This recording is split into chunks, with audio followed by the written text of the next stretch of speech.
RSI का उपयोग सामान्यतः 70 के ऊपर ओवरबॉट और 30 के नीचे ओवरसोल्ड स्तरों को मानता है। लेकिन क्या आप जानते हैं कि यह मूल्यांकन कितनी गहराई से बाजार की मजबूती को दर्शा सकता है? ये संकेतक न केवल तात्कालिक स्थिति का आकलन करते हैं, बल्कि बाजार के भविष्य की ओर भी इशारा करते हैं।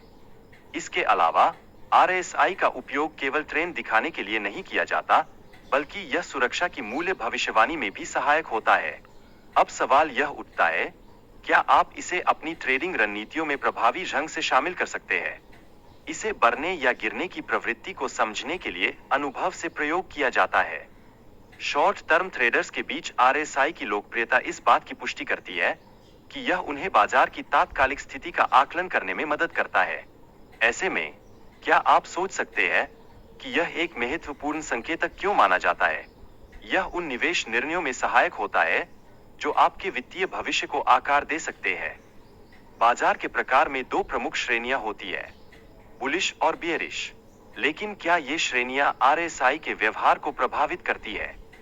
जी हाँ, आरएसआई का व्यवहार इन दोनों बाजारों में भिन्न होता है, जो व्यापारियों को महत्वपूर्ण और निर्णायक जानकारी प्रदान करता है।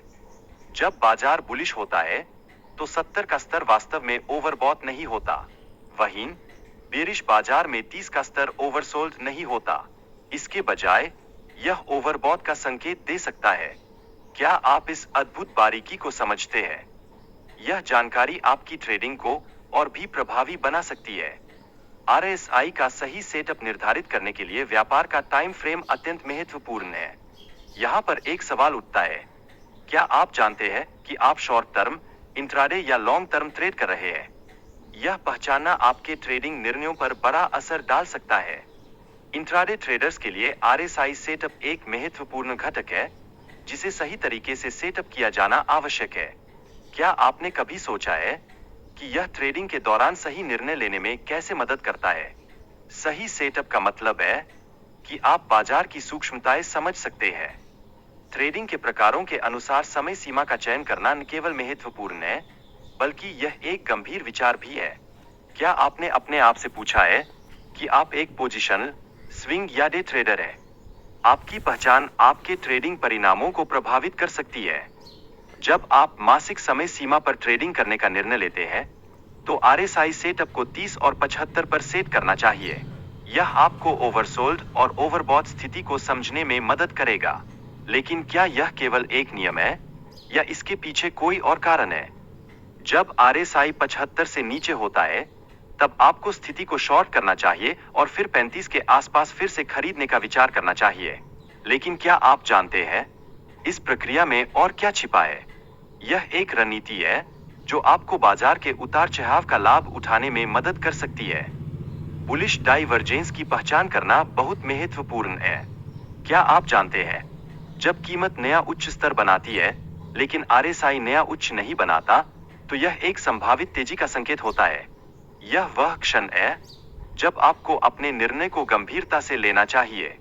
बेरिश डाइवर्जेंस का मतलब है कि जब कीमत नया निम्न बनाती है, लेकिन आरएसआई नया निम्न नहीं बनाता, तो यह बिकवाली का संकेत देता है। क्या आप इस स्थिति को गंभीरता से लेते हैं? यह उन क्षणों में है जब आपको अपने निवेश पर दोबारा विचार करने की आवश्यकता होती है। जब बेयरिश डाइवर्जेंस दिखाई देता है, तो निवेशकों को शॉर्ट पोजीशन बनाने की सलाह दी जाती है। यह स्थिति स्पष्ट रूप से बाजार में गिरावट के संकेत देती है। क्या आप इस संकेत को पहचानने के लिए तैयार हैं? यह आपके ट्रेडिंग निर्णयों में एक बड़ा बदलाव ला सकता है। दैनिक चार्ट पर डाइवर्जेंस देखने के बाद महीने और सप्ताह के चार्ट का विश्लेषण करना आवश्यक है। क्या आपने कभी सोचा है कि बड़े समय के फ्रेम में प्रवृत्ति का संकेत क्या हो सकता है? यह एक अनिवार्य कदम है जो आपकी व्यापारिक समझ को गहराई तक ले जाता है। यदि सप्ताह के चार्ट में डाइवर्जेंस नहीं है, तो इसका मतलब है कि स्टॉक की समग्र प्रवृत्ति ऊपर की ओर है। यह बुलिश संकेत हो सकता है। लेकिन क्या यह केवल एक संकेत है या इसके पीछे और भी गहराई छिपी है? समझदारी से इस ज्ञान का उपयोग करें और अपने ट्रेडिंग को नई ऊंचाइयों तक ले जाएं।